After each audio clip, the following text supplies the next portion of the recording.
Wow! Whoa! I got it! Yes! You get it!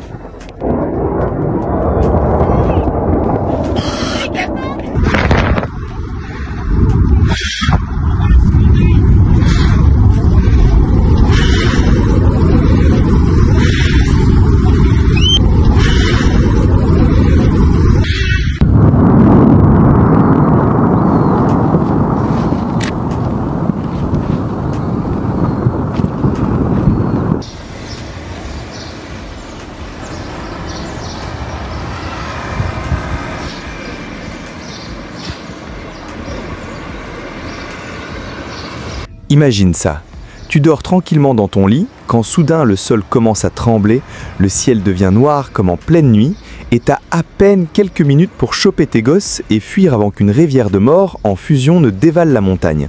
C'est exactement ce qui est arrivé à plus de 700 familles au Guatemala le 6 juin 2025, quand le volcan Fuego a décidé de rappeler à tout le monde pourquoi les locaux l'appellent Chigag, ce qui veut littéralement dire « là où est le feu ». Au début, personne ne s'est trop inquiété. Fuego grogne et recrache de la lave depuis des décennies. Donc quand l'activité sismique a commencé à grimper mercredi après-midi, la plupart des gens ont continué leur train-train. Mais vendredi matin, cette bête crachait des colonnes de cendres à presque 5 km d'altitude, et là tout le monde a compris qu'on n'avait pas affaire à une petite crise de plus du volcan du quartier. Tout est monté en puissance à une vitesse folle. Les scènes qui ont suivi, c'était du pur film catastrophe. Des familles avec des enfants en bas âge couraient littéralement dans des rues pleines de cendres, essayant de respirer à travers des masques improvisés pendant que des débris volcaniques tombaient sur leur tête. Les ordres d'évacuation sont tombés vite et fort. Plus de 700 personnes d'Esquintala, Zacatepecus et Chimaltenango ont dû tout abandonner pour courir sauver leur peau. Et on parle de communautés entières, pas juste quelques maisons isolées. Ce qui rendait cette éruption particulièrement flippante, c'était la vitesse à laquelle elle s'est intensifiée. Une minute, les gens regardaient de petits panaches de fumée s'élever du cratère, et la suivante, ils voyaient des surges pyroclastiques. Ces millages ultra rapides de gaz surchauffés et de débris qui peuvent littéralement te griller vivant si t'es sur leur chemin. On ne parle pas de coulées de lave lente que t'as le temps de fuir.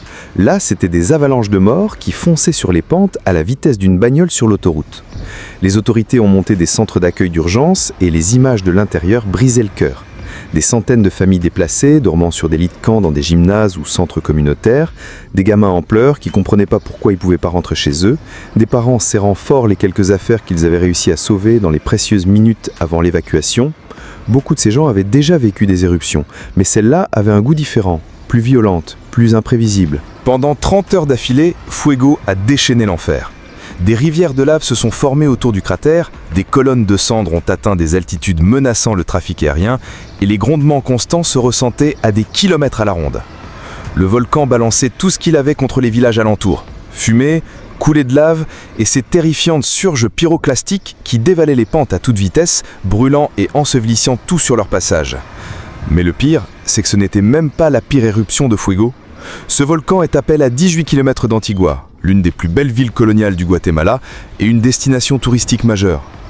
Imagine être en vacances, à flâner dans des ruelles pavées et visiter de vieilles églises, quand soudain le ciel s'assombrit et la cendre commence à tomber comme de la neige grise. C'est la réalité de tous ceux qui vivent ou visitent dans un rayon de 30 km autour de cette bombe géologique à retardement. Le processus d'évacuation en lui-même a été un cauchemar logistique. Il a fallu fermer des routes, suspendre les cours et coordonner les secours pour déplacer des centaines de familles pendant que la cendre tombait et que la visibilité tombait à zéro. C'était pas une évacuation planifiée, ordonnée. C'était une fuite paniquée où chacun attrapait ce qu'il pouvait et fonçait dehors. Beaucoup de familles ont été séparées dans la confusion, des parents cherchant désespérément leurs enfants ou conjoints dans les abris. Un habitant, Isaac Garcia, qui a fui avec sa mère, sa femme et ses 3 enfants, a confié aux journalistes que l'éruption de 2018 ne quittait pas leurs pensées pendant leur course. Cette ancienne catastrophe avait laissé des cicatrices psychologiques profondes dans la communauté, au point que le moindre signe d'activité volcanique plongeait tout le monde dans la panique immédiate. Personne ne voulait prendre le moindre risque cette fois. L'activité du volcan a tout réuni pour rappeler à quel point Fuego est dangereux. Des éruptions explosives projetant des cendres à des kilomètres de haut, des coulées de lave atteignant plus de 1100 degrés Celsius et, le plus terrifiant, ces flux pyroclastiques capables d'atteindre plus de 160 km/h, Ces flux, c'est littéralement des nuages de mort roulants composés de gaz, cendres et fragments de roches, brûlant assez pour tout calciner sur leur passage. Vendredi après-midi, les autorités ont déclaré l'éruption officiellement terminée, après que les capteurs aient cessé de détecter des jets de lave, des secousses au sol ou de nouveaux nuages de cendres. Mais quiconque connaît Fuego sait que « terminé » est un mot très relatif quand on parle d'un des volcans les plus actifs et imprévisibles d'Amérique centrale. La montagne est peut-être calme pour l'instant, mais elle dort jamais vraiment. Ce qui a marqué les secours et les officiels, c'est la vitesse à laquelle la situation a dégénéré et à quel point l'évacuation a dû être rapide. En quelques heures, ils sont passés de la surveillance d'une activité volcanique normale à la réinstallation d'urgence de près de 1000 personnes.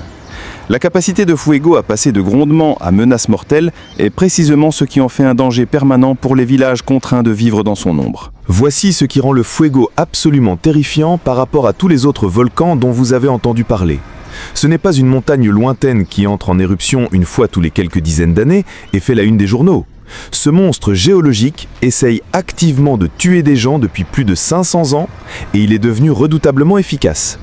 Lorsque les conquistadors espagnols sont arrivés au Guatemala en 1524, le Fuego crachait déjà du feu et des cendres. Et le peuple indigène Caquichel vivait avec ses colères meurtrières depuis des générations. Les chiffres seuls suffisent à faire froid dans le dos à quiconque vit dans un rayon de 80 km. Depuis que les Espagnols ont commencé à tenir des registres, le Fuego est entré en éruption plus de 60 fois avec une violence suffisante pour obtenir un indice d'explosivité volcanique de 2 ou plus. Mais ça, ce ne sont que les grosses éruptions qui ont été consignées dans l'histoire. Le volcan explose en réalité toutes les 15 à 20 minutes un jour normal, projetant gaz et cendres à plusieurs centaines de mètres de hauteur, comme une mitrailleuse géologique qui ne s'arrête jamais. Ce qui distingue le Fuego de volcans célèbres comme le Kilauea à Hawaï ou le Vésuve en Italie, c'est son emplacement, tout simplement délirant. Cette machine de mort haute de 3765 mètres se trouve à seulement 35 km au sud-ouest de Guatemala City, une ville de plus d'1,5 million d'habitants, et à 18 km d'Antigua, l'une des destinations touristiques les plus prisées d'Amérique centrale. Imaginez vivre dans une métropole où un volcan capable de tuer des centaines de milliers de personnes est littéralement visible depuis votre fenêtre. C'est le quotidien de millions de Guatémaltèques. Le contexte géologique du Fuego est un véritable manuel pour créer la catastrophe volcanique parfaite. La montagne fait partie de l'arc volcanique d'Amérique centrale, formé par la subduction de la plaque tectonique Cocos sous la plaque Caraïbe. Autrement dit, toute la région est une cocotte minute géologique, avec de la roche en fusion produite en permanence dans les profondeurs, cherchant à s'échapper violemment vers la surface. Mais le Fuego n'est pas seul, il fait partie d'un complexe volcanique qui comprend l'Acatenango au nord et les vestiges d'un ancien volcan appelé Meseta. Il y a environ 8500 ans, la Meseta s'est effondrée dans ce qui a dû être un événement apocalyptique, laissant un gigantesque champ de débris s'étendant sur près de 50 km jusqu'à la plaine côtière du Pacifique. Le Fuego est littéralement né des ruines de la Meseta, comme un phénix encore plus meurtrier surgissant des cendres volcaniques. Ce qui rend le Fuego aussi meurtrier, c'est le type d'éruption qu'il produit. Alors que certains volcans déversent des coulées de lave lentes, laissant aux gens le temps de fuir, le Fuego est spécialisé dans les nuées ardentes, des avalanches surchauffées de gaz, de cendres et de roches qui se déplacent plus vite qu'un ouragan et incinèrent tout sur leur passage. Ces nuées peuvent atteindre des températures de 1000 degrés Celsius et dépasser les 160 km/h, rendant toute fuite impossible une fois qu'elles sont lancées. Le pire, c'est que ces nuées ardentes sont totalement imprévisibles. Contrairement à la lave, qui suit des pentes logiques, ces flux peuvent sauter des crêtes, changer de direction et parcourir des distances bien au-delà de ce que quiconque imagine.